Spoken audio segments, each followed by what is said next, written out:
What's going on, guys? Welcome back to WWE Network and Show, where I, Graham Jason Matthews, break down all the original content I watch on the WWE Network and on Peacock. And today we're talking the Memorial Day edition of Raw Talk for May 27, 2024. Megan Morant and Sam Roberts in the studio per usual. They open up the episode replaying the main event of Liv Morgan retaining the Women's World Championship against Becky Lynch in a steel cage match. They also show off the kiss. And obviously, if you watch the show live in the United States, and even on DVR, because I watched the show on DVR, and why wouldn't it be any different on DVR than fucking live? Because it's not even as if like I watched it after the fact on DVR and it got cut off. This part was also cut off if you watch live as well in the States.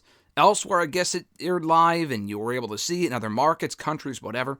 Liv Morgan kissing Dominic Mysterio. That's a pretty big storyline development. And they cut it off here in the States on USA Network. How the fuck does that happen?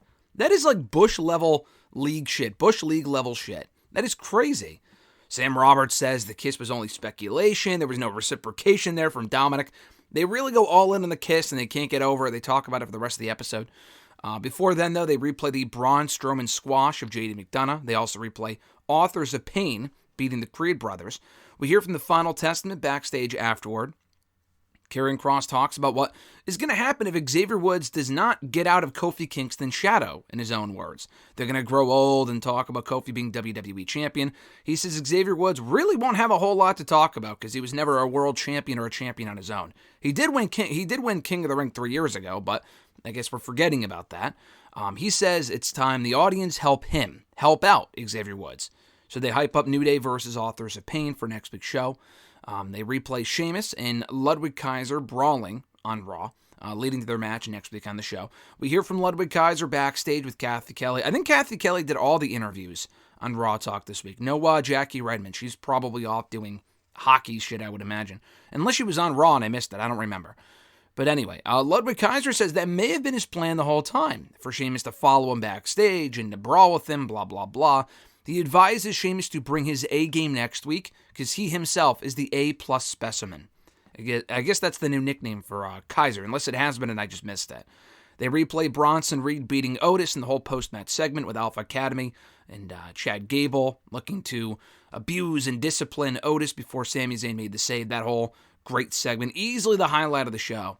Sam Roberts says that Otis does not want to leave Gable because he's an Olympic wrestler. They go way back and they have such history and Gable's so accomplished. And he also acknowledges that Sami's trying to get Otis to turn on Gable. He says Sami Zayn doesn't really have a great history of turning on people either. He was the one who turned on Roman Reigns a year and a half ago. Back in early 2023, Sami Zayn did, and Sam Roberts acknowledges it here. So honestly, he makes a good point. Sam Roberts makes a lot of obnoxious, over-the-top points on this show sometimes. They're not really points, they're more so like heel analysis and shit. But I thought on this episode anyway, he really brought some good points as the heel foil to Megan Morant. But they replay Lyra Valkyria beating, I wrote Io Sky here. She beat Io Sky last week. It was Kairi Sane that she beat on the show this week. So we hear from Lyra Valkyria again backstage with Kathy Kelly, and she says that Becky Lynch always knows what to say, and she's always watching over her. A lot of praise for the man. Becky Lynch, apparently her last match on her current deal with WWE was last night. Her contract apparently expires on Saturday, on June 1st, and that might have been her last match for a while, so it remains to be seen what her next move is. I do assume she stays with WWE. Her husband just resigned. Why would she go anywhere else? In AEW, I guess she could go to AEW, but it would, to me, make a whole lot more sense if she just stayed in WWE. But yeah, so they talk about Becky here. That might be the last time they talk about Becky for a while, unless she re-ups and she's back next week. That's very possible. I think she might take time off. The way they kind of framed that whole match and she said goodbye in a post-match promo. She's obviously leaning into the speculation, but it could also be a case of, they just want to make it seem like she's leaving, and she's not actually leaving. She could be leaving, but taking time off and then coming back at some point. We really don't know. We'll talk more about it on Thursday on WrestleRant Radio. But anyway, so she calls it a good day last night on Raw, beating Kairi Sane. Back in the studio, Megan Morant and Sam Roberts talk about Damage Control's current tension and the losing, and Sam Roberts ties it back to Io Sky losing in the semifinals of the Queen of the Ring last week on Raw to Lyra Valkyria.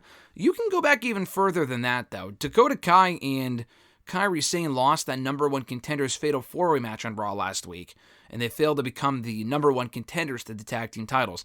Not only that, but Dakota Kai also lost in the first round of the Queen of the Ring tournament, and even prior to that point, they were kind of on a roll for a while until Io Sky lost the WWE Women's Championship to Bayley at WrestleMania. So they really haven't had a lot of wins in a while, aside from Io in the tournament before losing last week.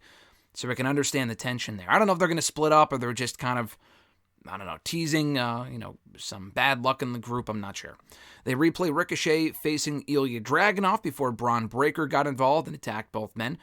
Roberts, again, with another good point here, questions why Adam Pearce even bothered to draft Braun Breaker. Because Megan Morant kind of brings up the point that the commentators did, he's suspended, why is he here, blah, blah, blah. And you know what Braun Breaker's capable of. He wasn't really doing this shit on SmackDown, obviously, but you did not put the guy in the King of the Ring tournament, and apparently he attempted to explain it to Braun and attempted to explain it to the WWE Universe. He didn't, though. They never, they never really properly explained why Braun Breaker was not in the King of the Ring tournament. There was no reason for it, and the whole idea, he's got to earn a spot. What the fuck did Ilya Dragunov do? Who I love, but he's also new to the main roster. Braun Breaker's actually been here a little bit longer. He arrived in January, February. Dragunov was drafted at the fucking end of April. So that Ilya was in it and Braun was not, I can understand the frustration there from Braun Breaker. So again, Robert's bringing up a good point. You drafted Braun Breaker. You wanted Braun Breaker. Now you not necessarily want to get rid of him, but you want to suspend him. What did you think was going to happen when you didn't put him in King of the Ring? So to close out the show, they replay the Morgan kiss again to Dominic. And they also show off Megan Morant and Sam Roberts' reaction in the studio as it happened from, right before Raw Talk went live. They question what happened. They have a million different questions, as well as what Rhea Ripley's reaction is going to be. Either next week on Raw, on social media, whatever it's going to be.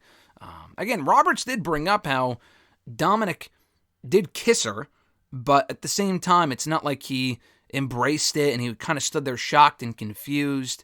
So he can play up, I had no idea that was coming. And he did post that tweet earlier today. I think it was either earlier today or late last night. Just saying, fuck. It was like a picture of Kermit, which I thought was funny. Like a meme or some shit. I thought that was really funny. But, we'll see where that goes. It's a great cliffhanger for next week. I enjoyed Raw on Monday. I thought it was a perfectly fine holiday show with some fair share of highlights and whatnot. I enjoyed the show for what it was. And I thought Raw Talk was solid for what it was as well. Hearing from the Final Testament, specifically Karrion Kross, and we heard from very briefly from Paul Ellering. I forgot to mention that. We never hear from Paul Ellering, so I appreciated that, even though we didn't really say much of no. But we heard from them. We heard from Lyra Valkyria. We also heard from Ludwig Kaiser. So, decent episode here of Raw Talk for May 27th, 2024. Thank you guys for checking out my review. I appreciate it. Be sure to like the video, drop a comment, share the video, and subscribe to the channel for more daily content. Have an awesome one, guys. I'm Graham G. Matthews, and I'll catch your ass down the road.